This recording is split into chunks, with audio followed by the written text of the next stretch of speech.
work in Belize and part of this southern Yucatan. They were in the ridges, working in these campsites, and they say, "Where are you going?" "We're going to the Kohun Ridge, the ridge full of Kohun palms." So Kohun Ridge was mispronounced, eventually deriving to Kohunlich. Kohun nuts were eaten by humans and many local rodents like squirrels who planted them everywhere, and therefore they grow in these moist environments. And of course, after the drought, many things start to get very difficult. They were fighting for resources, they were invading towns, they were killing people, people getting sick, animals start scarce to hunt, water difficult to get. Okay, so the few that survived were those close to cenotes, the big sonot in my language, which is well, what you know. This is the allspice tree. Oh, Actually, I cannot reach. What type of spice? allspice. Allspice. ALL. I don't know, Ray, you can stand up here and reach a leaf. I'm not getting there, but maybe you a little bit taller than me. Okay, can you reach it? Not much. No. I remember what. Oof, there you go. Just squeeze it. Yeah. Squeeze it. Now, putting your hand, smell it. Inside the first corridor to the left of the palace, you're going to see how it is on top of all the rooms that go staircases down there, downstairs. The left stream of the palace.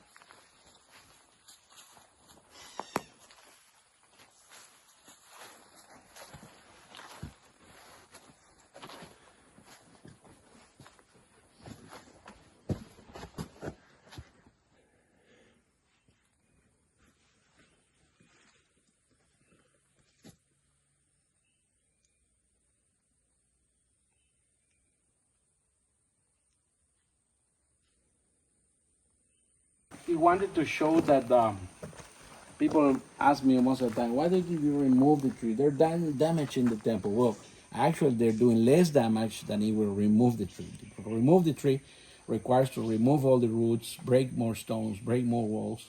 So being in there, they don't do less. They don't do more damage. They also protected a little And they all from the rain. protect the building and also keep cohesion to the wall, to the building itself.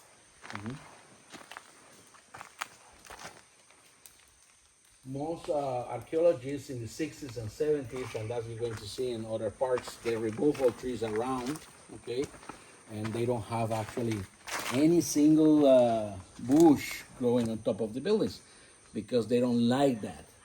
Some others, well, they say, well, I want to give that sense that this was once covered up by dirt and vegetation like it has happened when they found this. When they found this, it's all covered up like a ridge.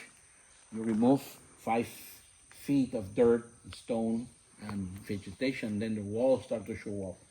Of course, stone on the ground and restore. It's a restoration mark that has to be indicated because in the future, another scholar, another archaeologist, any other person want to make a research will come and they need to see how much of it was genuine, how much of it was restored, how much of it was found. And that's a restoration mark you're going to see. When you see that thin line the between little the rocks, The little line of rocks in there? it's a restoration mark, yes. Oh, so when we're in Mexico City and we see all of that in the chinking, which is very pretty and looked like it was both decorative and structurally stronger, that's not original.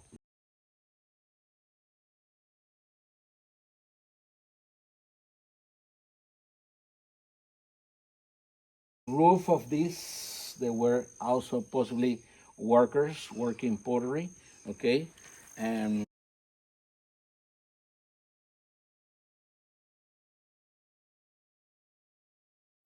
it's a more elaborated palace. Small, people ask, well, why they were so small? Well, what do you need it for? You need only to go and rest and sleep. It's not a place to hang out. Most of your daily activities are outside the room, okay? But then you get in, first of all, they are simulated pillars. Pillars were simulated, like there were columns at the doorways.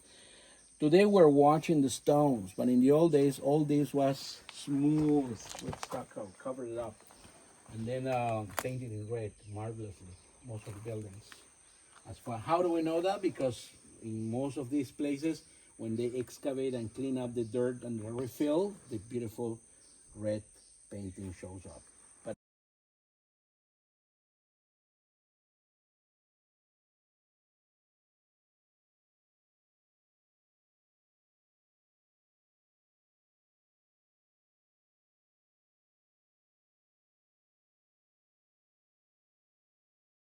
and goes all the way to the north. About 100 yards from here, we reach an aguada, a water body, a reservoir, which is an important reservoir where they took all the stone from for buildings and eventually reused that. They walled with stucco to avoid filtering, and then eventually start to get full of water, and it's an important reservoir for the city. Okay.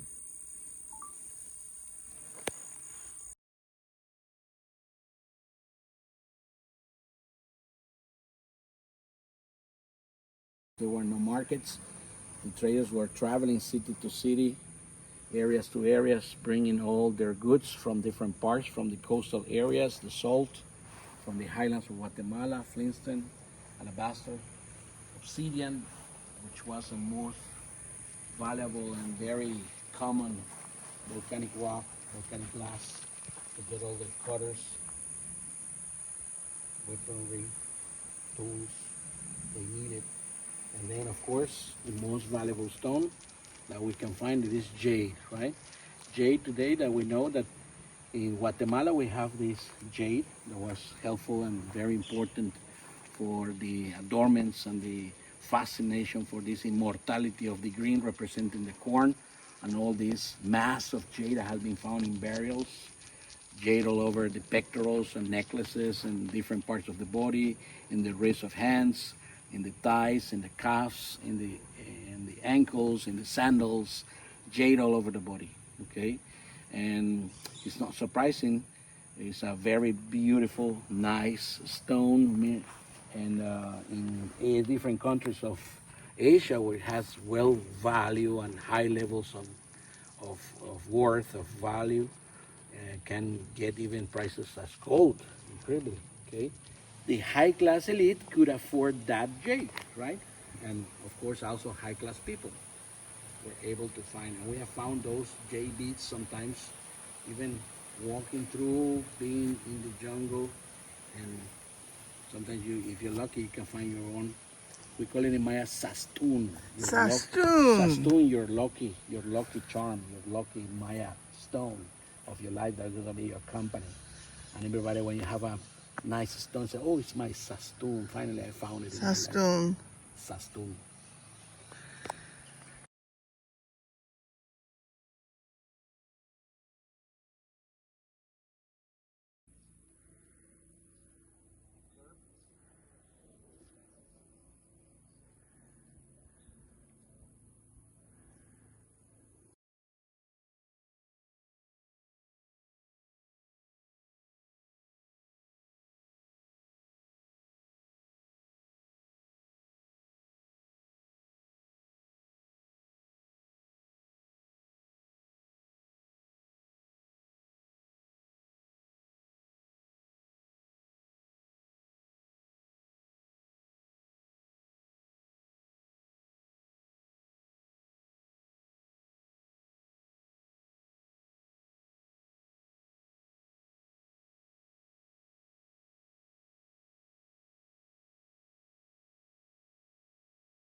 The Plaza de Estelas is named for this building, which is the Palacio de las Estelas, where kings were honored with a stela which had stucco on the surface of it and a sculpted figure of the king honoring their reign and things that had happened during the time of their reign.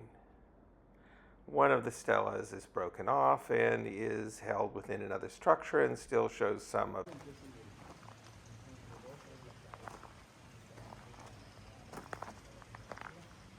Incline into that corner where on the way back we're going to see a pool, a collector of water that was paved in the floor and on the walls to collect water, have water for all the daily activity of the people coming into here. Like all major Mayan cities, there was a ball court overlooked by the House of 11 Doors for the nobles. And also in Plaza Merlin, there were ritual buildings, places to live, places for worship, a central plaza for offerings and for weddings and other personal rituals and day-to-day living.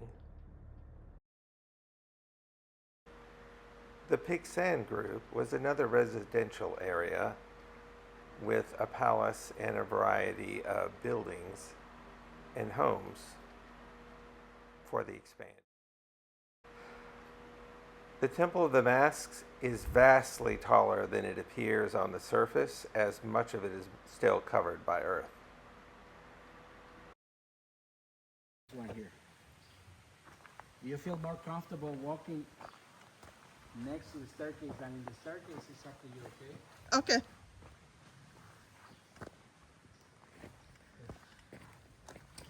Unlike some Mayan sites where they have made perfect copies out of fiberglass to cover the masks, at Kohunlich, they simply put a Mayan type structure over it to protect it from the acid rain.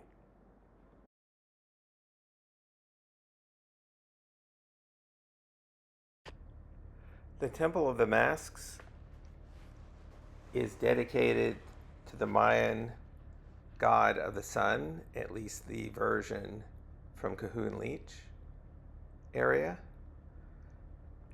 The sun god was believed to be born every morning, grow old throughout the day, die every night, pass through the underworld, and be born again. So there was a mask for each of the various stages of age in life he passed through, going up one side of the temple and coming down the other. We will also show you still shots of some of the masks that are more of a close-up, so you can see them there. Well, the Temple of the Masks was definitely the highlight of the trip. The other thing that really surprised us and impressed us was our guide's ability to make us feel like a member of the noble class or the artisan class living in this place back in history and understanding what their life was like, what their homes were like, what was available to them and what was not, and how day-to-day life for the Mayan people was back in the day. We hope you enjoyed this as much as we did. And I should mention also that we looked at another large plaza, Plaza Hundida, on our way out, which was largely related to water collection, but also had some buildings.